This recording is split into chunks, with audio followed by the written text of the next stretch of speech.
বন্ধুরা, আমি মিনতি পাল। আজকে আমি বানাবো শুশনির শাক ভাজা। তো দেখতে থাকুন আমি কিভাবে বানাই।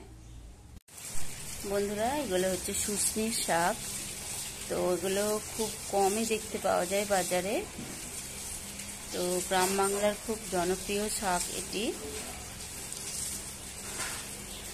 খেলে খুব ভালো ঘুমও হয়। তো এটাই আজকে আমি রান্না করে আপনাদের সাথে শেয়ার করব। তো প্রথমে আমি এগুলোকে ভালো করে বেছে নিচ্ছি।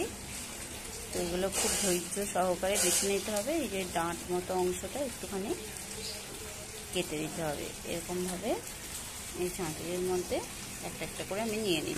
তো বন্ধুরা, এই যে শুশনির শাকটা ভালো করে আমি ধুয়ে বারবার জল পাল্টে পাল্টে ধুতে হবে, কারণ এগুলোতে প্রচণ্ড পরিমাণ নোংরা থাকে। তো আমি 2-3 বার ভালো করে বড় বালতির জলে ফেলে ধুয়ে নিয়েছি। তো ধুয়ে নিয়ে চলে এসেছি।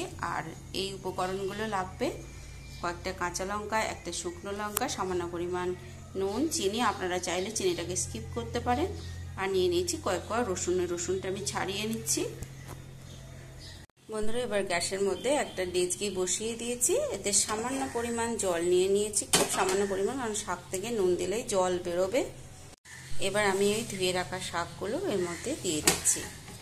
তো দেখে মনে হবে অনেক, কিন্তু একটুখানি সেদ্ধ হলেই অনেক কমে যাবে। এই শাকগুলো একদমই কমে যাবে।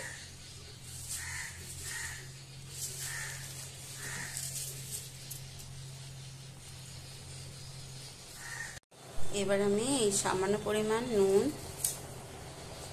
দিয়ে দিচ্ছি।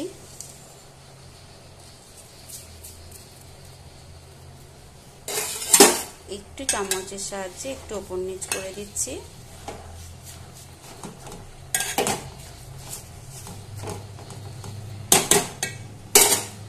অনেকে সরাসরি তেলের মধ্যে দিয়ে ভাজেন, তো একবার এইভাবে ভেজে দেখবেন।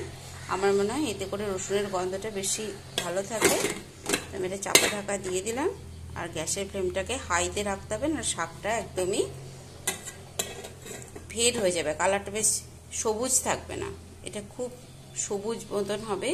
একটু হাই ফ্লেমে রাখতে হবে গ্যাসের ফ্লেমটা। তো বন্ধুরা, কড়ার মধ্যে দিয়ে দিয়েছি কিছুটা পরিমাণ সর্ষের তেল। তো এর মধ্যে এবার তেল গরম হয়ে গেছে, আমি শুকনো লঙ্কাটা ফোড়নে দিয়ে দিলাম।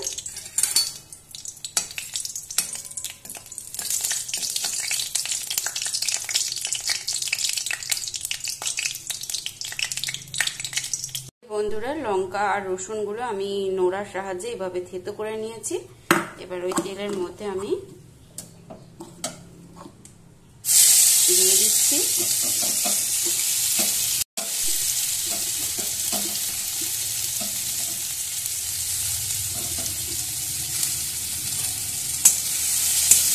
তো রসুন যদি এভাবে নোড়ার সাহায্যে থেতো করে দেওয়া হয়, শাকের স্বাদটা খুব ভালোই আছে।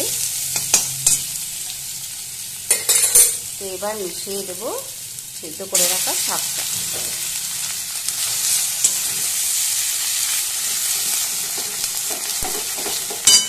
এর সাথে যে চিনিটা ছিল, চিনিটা আমি মিশিয়ে দিচ্ছি।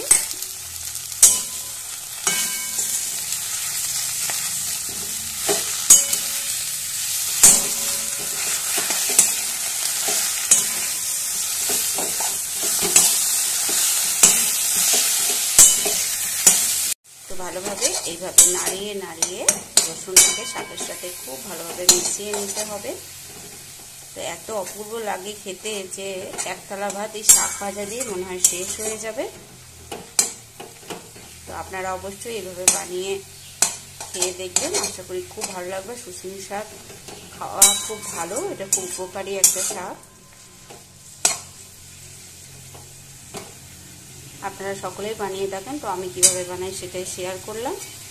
এতে নতুন রাঁধুনিরা উপকৃত হবেন।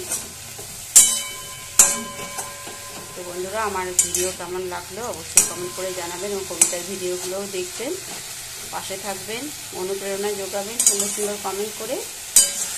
তো আমি এটা নামিয়ে নেওয়ার পর আবার আপনাদের সাথে শেয়ার করছি।